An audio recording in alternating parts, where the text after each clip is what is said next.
aquaponics is essentially a system of combining aquaculture and hydroponics, loosely speaking. So aquaculture is the raising of fish, and then hydroponics is raising plants in a non-soil based medium, typically water or some sort of clay or other medium that's not dirt, essentially.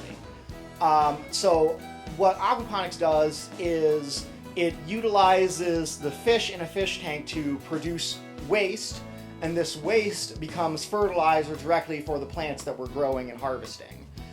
So in an aquaculture system, you have usually a cycling system where it's just the fish and you filter out their waste to keep the water nice for them. And then in a hydroponic system, you have to add fertility in. Here, the fish are our fertility, and the plants provide some of the filtration, as well as a physical filtration unit in our system. I'm Mark Amante. I am Central State University Extension small fruit and vegetable technician. My background is primarily in small fruit and vegetable production at small farms that run community-supported agriculture operations, and small-scale livestock as well, though mostly vegetable and fruit production, and greenhouse bedding plant production and in-ground production of vegetable crops is primarily my background. So this aquaponics system coordinates with that because we're growing our crops in a greenhouse system. It's just in a system that is a little bit newer to me, but I've had a lot of time and experience now researching it and working with it practically. Yeah, so right now in the system, I have directly behind me 3 different varieties of kale and 3 different varieties of basil. In the tank farther back, I've got 3 other varieties of basil and 3 different varieties of collard greens. The far tank back there is about 5 weeks old, and I've already harvested it once at the 4-week mark.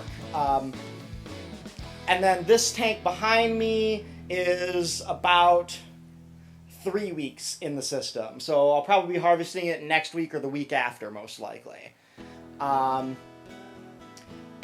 so I've had previous crops in the past, so the kale, the collards, the basil, this is what I like to call a cut and come again crop. So it can stay in the system, you cut it, wait for it to grow back, cut it again, and I'll probably get 3, maybe even 4 harvests. We'll see. That's part of what I'm testing to see how much I can get out of it over time.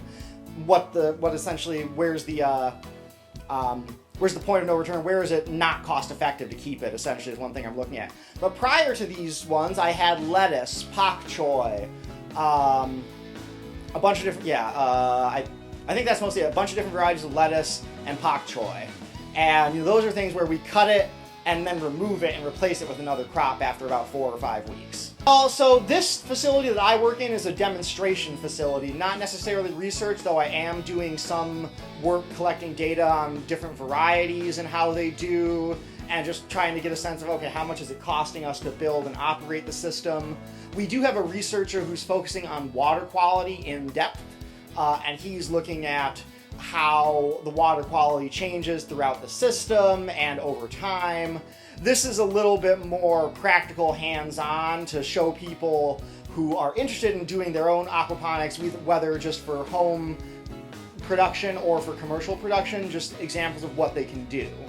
Exactly right. We can bring agriculture then into an urban environment because we're not bound and constrained by soil, which there's a lack of in an urban environment, or what soil there is tends to be either fill and not full of nutrients, or contaminated with lead or other things if you're working on an old factory site. So, this is something that if you had an old abandoned warehouse or something like that, you could set up in there.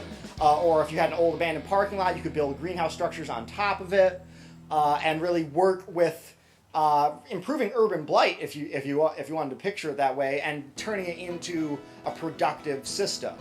Okay, from start to finish with our students or other folks who come in here, we want them to learn, fish health and how we're caring for the fish and what's important for setting up a system to maintain fish health.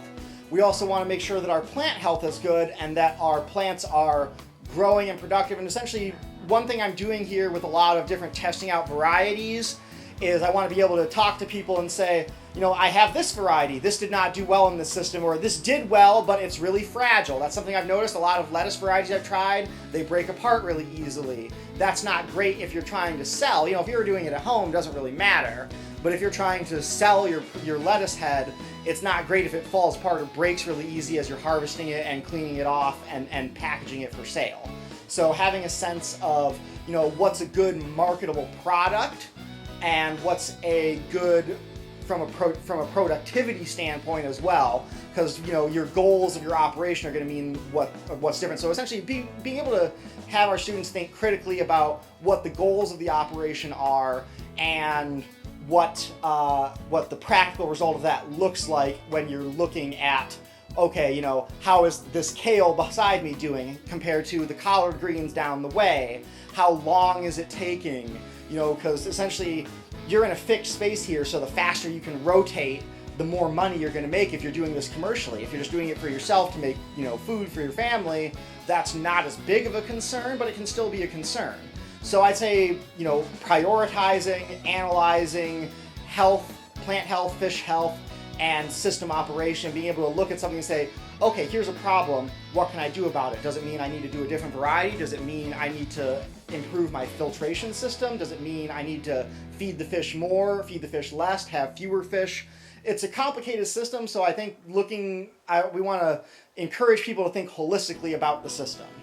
Yeah, so if you have any questions about aquaponics, you'd like to reach out and come tour our system, or just ask me questions, try to pick my brain, you know, you can reach me at my email. It is mamante, that's MAMANTE @centralstate.edu.